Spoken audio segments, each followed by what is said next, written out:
Hello, this is Shambhavi. Welcome to Satsang. Satsang is an ancient spiritual practice from India. It means being in reality together. I give Satsang live every Wednesday and Sunday night in Portland, Maine. This Dharma talk was recorded during one of our Wednesday night gatherings. Please visit jayakula.org to learn more about the teachings. You can find video satsangs on Jayakula's YouTube channel, and my books are all available on Amazon.com. Much love to you, wherever and however you are.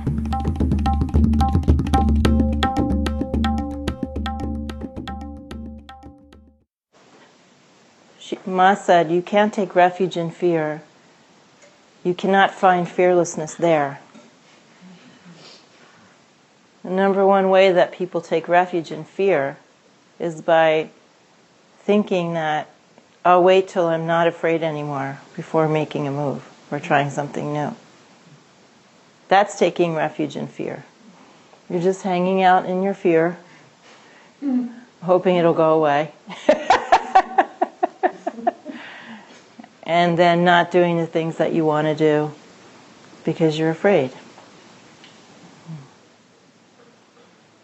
Another way that we take refuge in fear is by giving extraordinary importance to fear.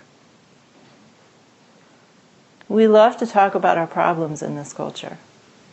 I've said many times that talking about our problems is social currency. When we get together with friends,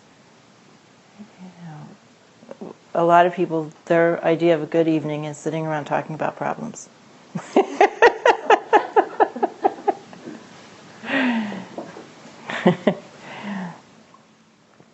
And certainly, a lot of people live in a way that is tied to their fear. They're very fatalistic about their fear. I'm afraid and so I can't do this. I'm afraid and so it's hard for me to do that. I'm afraid and that's why XYZ. That's another way of taking refuge in fear.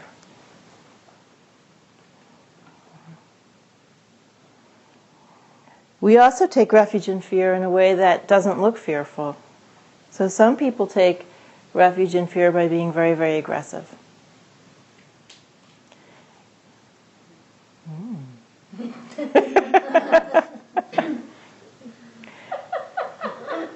We're going to have a very, very, very busy to-do list, which we're going to aggressively pursue, getting all those things on our list done. We're going to have very aggressive plans in life. We're going to know what our goals are, and we're going to head for those goals aggressively with a lot of verve and vigor. And what are we doing? We're numbing out. We're afraid of the vitality of life, the isness of life, the feeling of just being alive. And so we take refuge in fear by running away from that and living very aggressively. So living in fear, taking refuge in fear can look like fearlessness. Because there's a kind of insensitivity about the way people live when they're too aggressive toward life, too aggressive in their plans, too aggressive minute by minute, day by day, always having something to do, always knowing what the next step is. That's a way of being in fear all the time.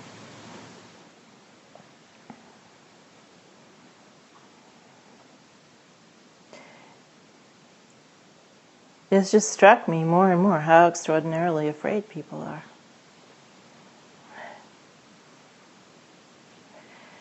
And I'd like to ask you to talk about what it is do you really think you're so afraid of? What is there to be afraid of? People who are determined and have that deep curiosity and longing to find out about life, follow that longing. They follow longing. In spite of fear, in spite of obstacles, in spite of criticisms from other people, they do that. And that's really all I did. I used to say for years on end, and I really thought this, and I still do on some level, that I just put one foot in front of the other doing my practice, and that was it, really. There was nothing else to it. But now that have been a teacher for a number of years, and I experience how scared people are, I realize that I did all that, and I did never let fear get in my way. I didn't expect to never feel afraid. I did not have that expectation. I've never had that expectation. I simply didn't let it get in my way. And then when I was more capable, I brought fear onto the path. I used fear as part of my sadhana, as part of my practice. I practiced with fear. There really is a tremendous amount of timidity that I encounter in students about simply doing what your wisdom, what your longing is telling you to do. Right? So, for instance, just coming to satsang. Right? Very, very often people express fear about coming to satsang. There's too many new people. Right? And maybe somebody doesn't do other things that they really want to do, that they feel a longing to do, because something's going to be uncomfortable. If we avoid being nervous, or avoid being scared, or avoid being uncomfortable, we cannot realize. There is no such thing as an authentic spiritual path that does not come along with fear and discomfort and uncertainty and self-doubt and, the criticism of others and misunderstandings and dark, stumbly places on the path. There is simply no practice, no authentic path of waking up that does not include those things in a large measure sometimes. If you can feel the rightness of your longing, if you can feel its goodness, if you can identify that longing that you have, whatever it is, to wake up, to discover more in life, you can, no matter what mistakes you make, if you can feel the goodness of that and just follow that, not waiting for anything, right? Not waiting to feel better, not waiting to be more certain about other things, not waiting until it's okay with somebody else, not waiting until it's not scary, not waiting until it's not hard. If you can do that, you're going to have a magnificent life.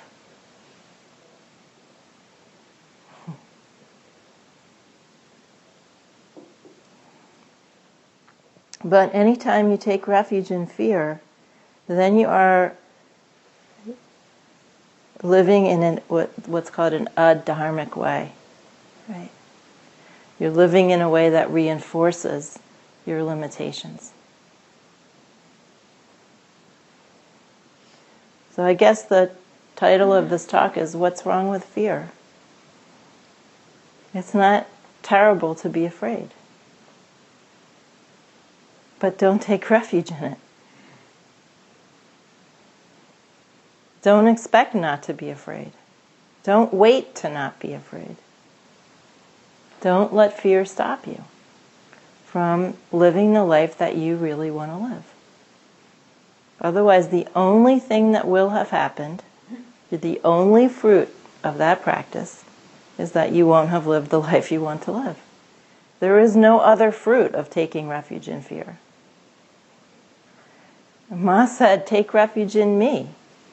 Take refuge in your own enlightened essence nature. Follow it without question. And without question does not mean with certainty. It means just follow, no matter what.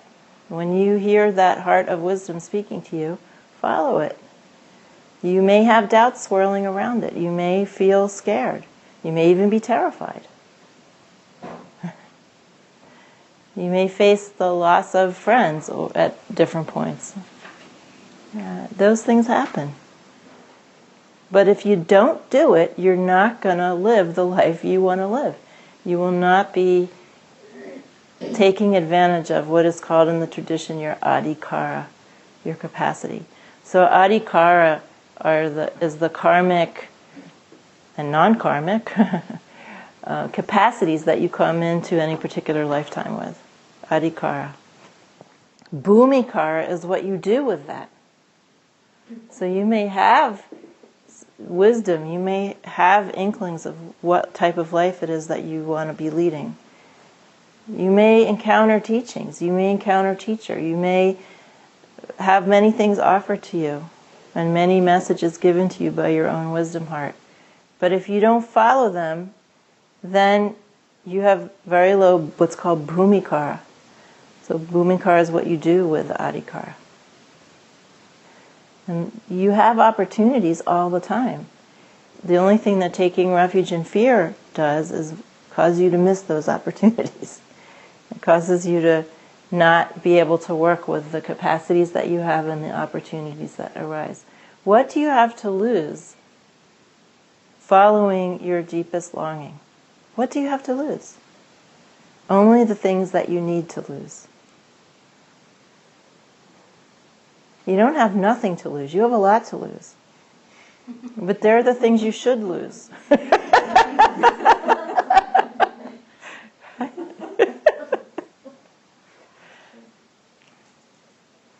Ma once was talking to one of her principal male disciples, and she said that he was like a flower, and she was going to pull all the petals off one by one until nothing was left but the shining stalk that was her, his central channel that was really her.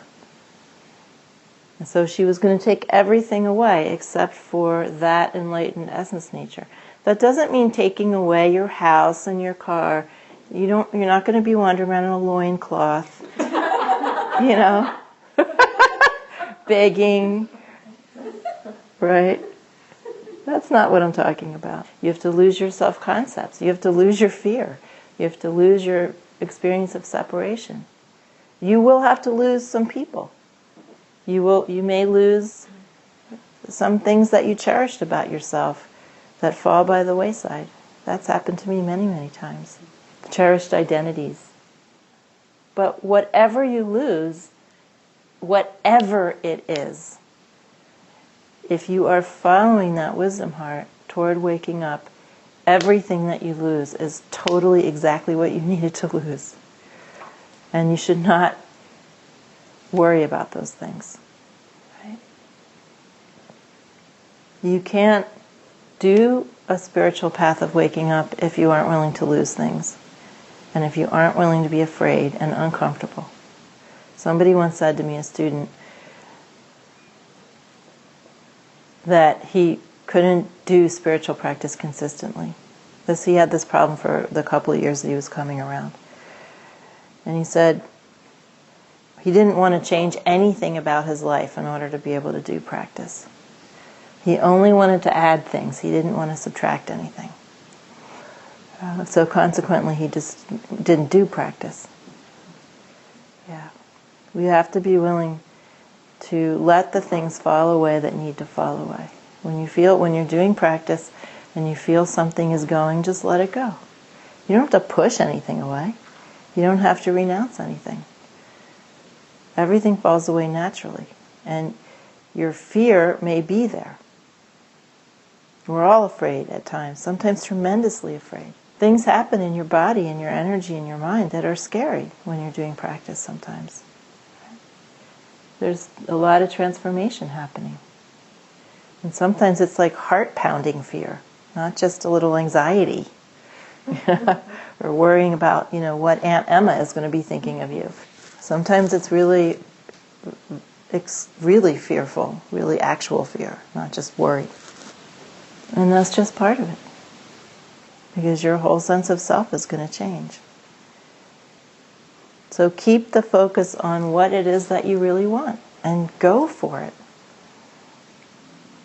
even in the midst of fear. And a lot of you are going to forget what I said. And you're going to continue to complain about how scared you are. I hear a lot of just whining from people about how scared you are. I know you're afraid, but you're taking refuge in that as if you're actually working on something when you're whining about being afraid. You're not. You're just stalling.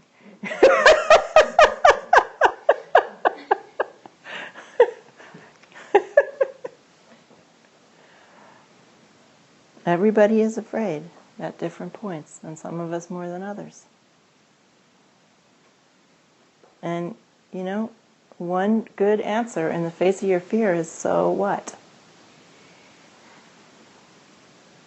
So what? I'm afraid. Is that the end of the world? No. Follow your longing instead of your fear. That's the recipe. Your fear is absolutely no excuse for anything. It's just part of the human condition. There's nothing special about it. It's not a psychological hang-up. Every single person experiences fear. The healthiest, most courageous people and the most anxious people, everybody experiences fear. It's just, are you going to hang out there or not? It's up to you. Here you have a human body and human life. And everybody in this room has some interest in waking up. And all of you have encountered teachings and teachers. And then you're cowering in a corner, talking about how afraid you are. Okay, now.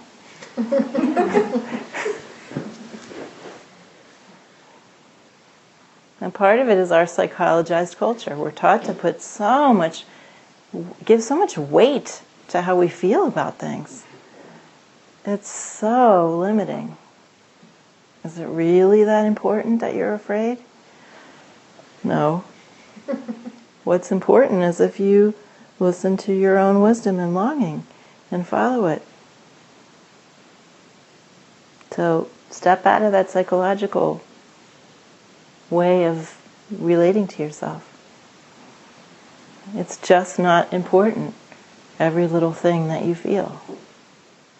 Don't stop along the side of the road examining every tiny little permutation of your emotional landscape. You'll never get anywhere.